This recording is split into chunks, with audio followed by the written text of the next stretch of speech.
Hi, how you doing? And welcome back to another video on the channel. What we have for you today is our wildcard video going into game week 25, and with it being another double game week, it's a great opportunity to have a review of your team and consider the changes you need to make moving forward. Even if you're not wildcarding, hopefully this video does help you out with your thoughts regarding free transfers, and if it does, please do subscribe, like the video. We've actually just passed 300 subscribers, which for a small channel trying to grow is a huge milestone, and I really do appreciate all the support. Hopefully we can keep it going throughout the rest of the season.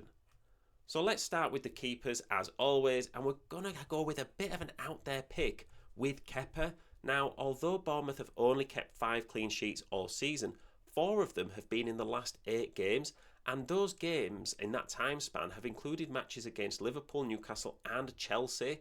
Combine that with the upcoming matches against Southampton, Wolves, Brighton, Spurs, Brentford, Ipswich, West Ham, Fulham and Palace in the next 9. I really do think Bournemouth are a team worth chasing, and I think you might be tempted by a player like Martinez with Villa having the double in 25, but I'd be wary seeing as Villa do blank in game week 29, and I think if you've got a playing goalkeeper on your bench, then it might be great to get Martinez because you can rotate him for that game week. But I don't think he's worth getting in just for the double and then having to use a free transfer on him later down the line, because we'd never recommend using one of your free transfers on a keeper. So we're actually going for the Bournemouth triple up in this team. We've got Huijsen in defence and Kluivert in midfield. I think Huijsen is a cheap enough option to stash on your bench at 4.4 mil should you not want him and Kepa in your defence together. Although there are worse defensive options out there, and he has got over 13 points twice in a game so far this season. Kluivert is another who represents tremendous value, even with the price rises recently. I do think he's been a little overhyped with expectations recently, but it doesn't mean that he's a bad option. I actually think he's still a great option. He's on pens. Bournemouth have a lot of injuries up front, and they've got those great fixtures. It's definitely not too late to get him in. In fact, having played Liverpool last game week, I actually think it's better to get Bournemouth players in this week than it was this time last week.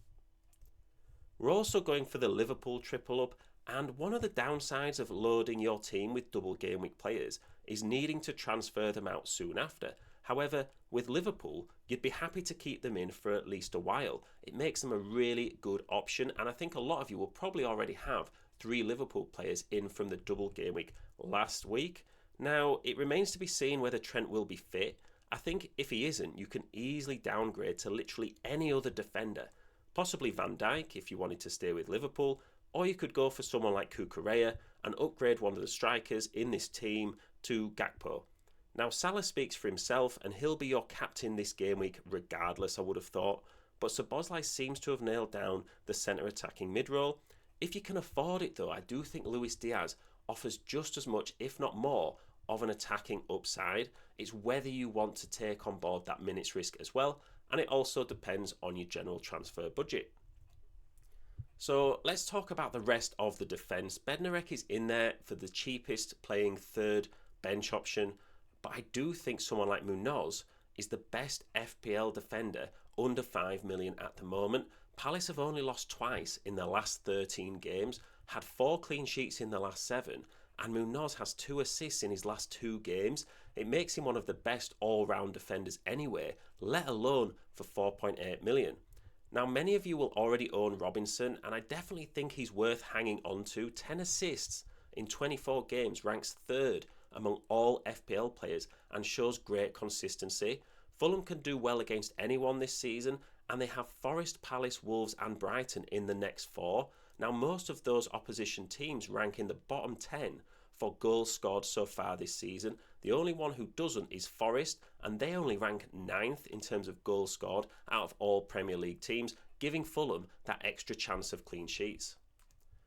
So the rest of the midfield is Palmer and Rodgers. Now, I know interest in Palmer has cooled recently, but until someone like Saka gets back to fitness, premium options are limited, and I don't really think you need to sacrifice elsewhere in your team in order to get him in.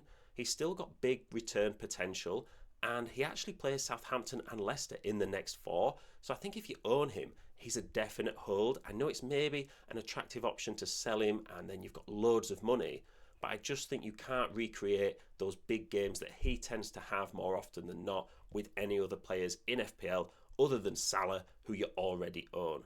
Now, Aston Villa are the other team that have a double in Game Week 25, but as we said, they blank in 29. So I'd be quite reserved with how many players to get in.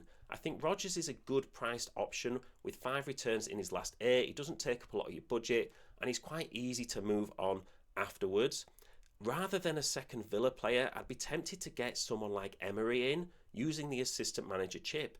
Not only would you get him in for the double, but then he'd leave your squad without needing to make a free transfer before the blank, meaning you can focus your transfers on other options rather than taking out Villa players that you no longer want.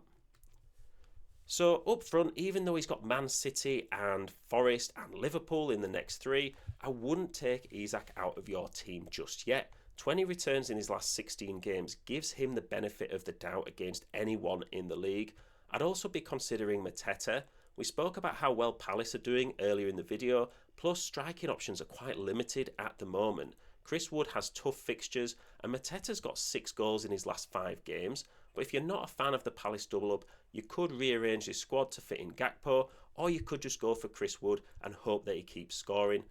I've also gone for Visser here. I think Brentford's fixtures are awesome, and he actually has 3 returns in his last 6 games. 6 returns would be good, but I think even though with that, having West Ham, Everton and Leicester in his next 3 games, their defence is pretty poor, and I think Brentford are a team that have had a little bit of a wobble recently, and even though Visser's been returning, I do think he has high upside with fairly low ownership moving into those good fixtures.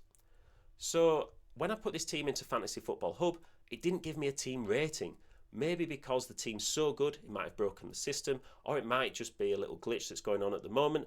If you do have 5 minutes, feel free to pop this team in their team rater tool and then pop it in the comments what rating it is. I think realistically it's probably about a 92, 93, which I think, as we always say, low to mid 90s is more than good enough given how many variables there are in football that data can't always take into account. A good side of this team is that it's only 100.1 million, and that's if you were buying all the players from scratch. So it's a great team for everybody that's still playing, even players that are coming back to FPL who maybe have a bit less of a budget, hopefully already own some of these players like Salah and Palmer and are therefore saving even more money on their squad just then. So hopefully it's affordable to everybody who's looking to kind of re-energise their season. So when I'm looking at the team, the strengths of it are that it attacks the double without overcommitting. Like we said, I don't think you need 6 players for this double game week. I think 1 Aston Villa player or the Aston Villa manager is absolutely enough. If you've got triple Liverpool anyway, I definitely wouldn't recommend selling any of them, unless someone like Trent is injured, but that would probably be for another Liverpool player. The weaknesses are that there's blanks in Game Week 29 for Palace, Villa, Liverpool and Newcastle. Now, that is 7 players within this squad, and I do think we kind of cover that a little bit by having a full playing bench.